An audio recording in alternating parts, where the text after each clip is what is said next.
जैसे हमारे यहाँ झाड़ू की महत्वता कही, जो झाड़ू होती है, बुआरी होती है, जिस झाड़ू को अपन झाड़ते हैं, ये महाराज 3 जगह पर नहीं रखना चाहिए। कितनी जगह पे नहीं रखना है? 3 जगह। पहला, जिस कमरे में पति पत्नी दोनों सोते हो उस कमरे में झाड़ू कभी मत रखना, क्योंकि पति पत्नी में क्लेश बना ही रहेगा, आपस में प्रेम स्नेह नहीं रहेगा। जिस कक्ष में पति पत्नी सोते हो रहते हो उस कमरे में झाड़ू कभी नहीं होना चाहिए, बुआरी नहीं होना चाहिए। दूसरा, जिस कक्ष में हॉल में लोग आकर बैठते हो और वहां कोई सोफा सेट लगा हो, कोई पलंग लगा हो, उस पलंग के नीचे, उस सोफे के नीचे झाड़ू नहीं होना चाहिए। सास और बहू का संबंध अच्छा नहीं रहता, विवाद होगा ही, ये पक्का है। तीसरा, अन्नपूर्णा का स्थान जहां पर भोजन बनता है, आप भोजन करते हो, रसोई घर में झाड़ू नहीं होना चाहिए। कारण बच्चों में क्रोध आएगा, चिड़चिड़ प्रवृत्ति बनी रहेगी, और बेटा और बेटी संबंध आप करना चाहते हो समाज में, और बच्चे गलत जगह पर संबंध करने के लिए आतुर रहेंगे। इसलिए रसोई घर में बुआरी झाड़ू नहीं होना चाहिए। शाम को 4 बजे से लेकर 7 बजे के बीच में शंकर और पार्वती के भ्रमण का समय रहता है। मेरे देवादिदेव महादेव माता पार्वती के भ्रमण का समय, भगवान शंकर पार्वती घूमने को निकल गए। इसलिए हमारा सनातन धर्म कहता है शाम के समय पर माताओं को झाड़ू नहीं लगाना चाहिए। शाम के समय पर माताओं को चूड़ी बिछिया नहीं बदलना चाहिए। शाम के समय पर माताओं को मांग में सिंदूरा नहीं भरना चाहिए। शाम के समय पर माताओं को बाल नहीं बांधना चाहिए। शाम के समय पर माताओं को चौखट पर नहीं बैठना चाहिए। उसका कारण क्या है? क्योंकि पार्वती जी ने भगवान भोलेनाथ जी से कहा था कि तुम मुझे रोज शाम के समय प्रदोष काल में भ्रमण के लिए लेकर जाते हो, मेरे लिए आज्ञा क्या है? शंकर भगवान ने कहा, सुनो पार्वती, मंदिर के अंदर नंदी रहता है। जाने वाला यात्री जब मंदिर में मेरा दर्शन करने आता है तो नंदी के कानों में कहकर जाता है कि शिव जी को मेरे यहाँ लेकर आना। मैं नंदी के अनुसार उनके घर जाता हूँ। मेरा काम है उनका कल्याण करना, और तेरा काम है उनके घर की नारी को अखंड सौभाग्यवती का घर प्रदान करना। ये तेरा काम। तब पार्वती माता ने कहा, अखंड सौभाग्यवती होने का वर मैं तो दे दूंगी, पर उस समय पर माताएं चूड़ी बदल रही होगी, हाथ से चूड़ी निकाल रही होगी, तो मैं वर कैसे दे सकती हूँ? मांग भर रही होगी तो मैं वर कैसे दे सकती हूँ? उस समय पर चूड़ी बिछिया बदला जा रहा होगा तो मैं वर कैसे दे सकती हूँ? उस समय पर झाड़ू लग रही होगी तो मैं लक्ष्मी को वहां कैसे भेज सकती हूँ? आप बताओ। तो शंकर भगवान ने कहा, प्रदोष का समय एक ऐसा समय होता है, शाम का समय ऐसा होता है जिस समय पर केवल शंकर और पार्वती की आराधना का समय होता है।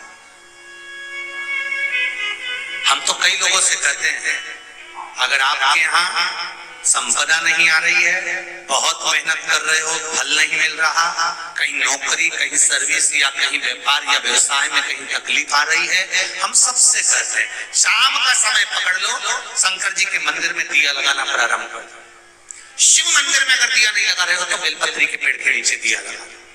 बेलपत्री और शंकर जी के मंदिर में दिया नहीं लगा रहा तो शंकर जी के मंदिर के बाहर चौखट पर दिया लगा।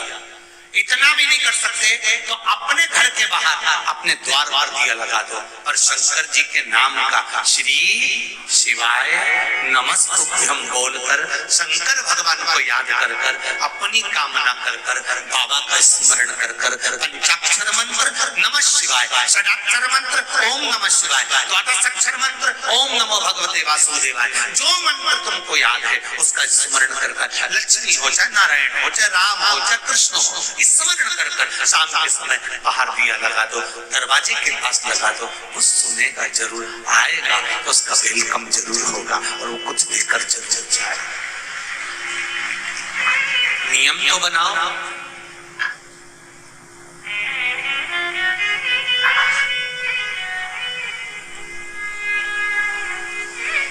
उसकी चौखट पर जाकर कहना प्रारंभ।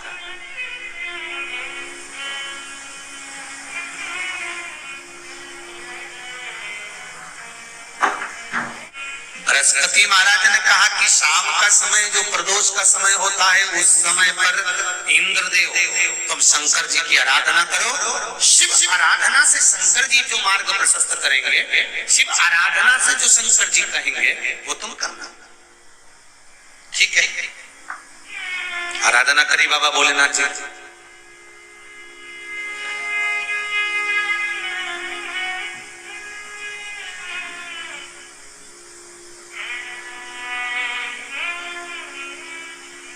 मालूम नहीं था इंद्रदेव को। बृहस्पति महाराज ने प्रदोष की महत्वता समझाई तो प्रदोष का समय जानकर शंकर जी पर 7 बेलपत्र प्रदोष के दिन इंद्र ने समर्पित कर दी बिना सोचे। कितनी बेलपत्र? 7। प्रदोष का व्रत करो चाहे ना करो, मंदिर में चढ़ी हुई बेलपत्र को उठा लो,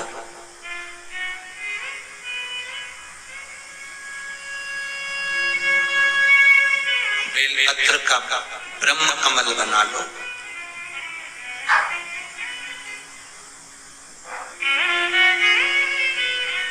ब्रह्म कमल का मतलब होता है डंडी बीच में रहे, आसपास पत्तियां रहे। 7 पत्ती का ब्रह्म कमल बनाकर, जैसे ये पत्तियां एक जैसी रखी हुई हैं तो इसको फैला लिया, 7 पत्ती को आपस में फैलाकर ब्रह्म कमल बना लिया। प्रदोष का व्रत करें ना करें, जरूरी नहीं है कि वृक्ष से ही पत्ती लेकर आओगे तो ही शंकर जी को चढ़ाओगे।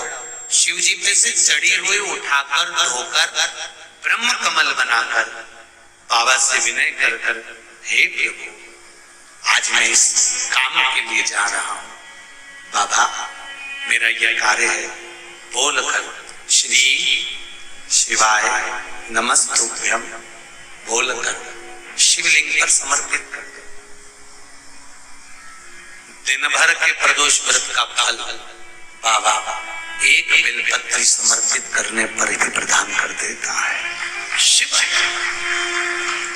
प्रदोष व्रत कर रहे हो उससे बढ़कर कोई प्रसन्नता नहीं, पर नहीं कर रहे तो प्रदोष के दिन या 12 महीने शिवरात्रि आती है, शायद आज भी हुई, हर महीने शिवरात्रि आती है, प्रत्येक महीने की शिवरात्रि। शिव जी को रिझाओ। श्री शिवाय नमस्तुभ्यम, श्री शिवाय नमस्तुभ्यम, श्री शिवाय नमस्तुभ्यम, श्री शिवाय नमस्तुभ्यम।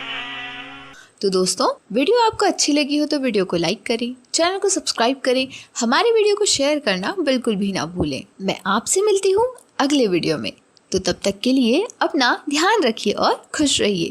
धन्यवाद।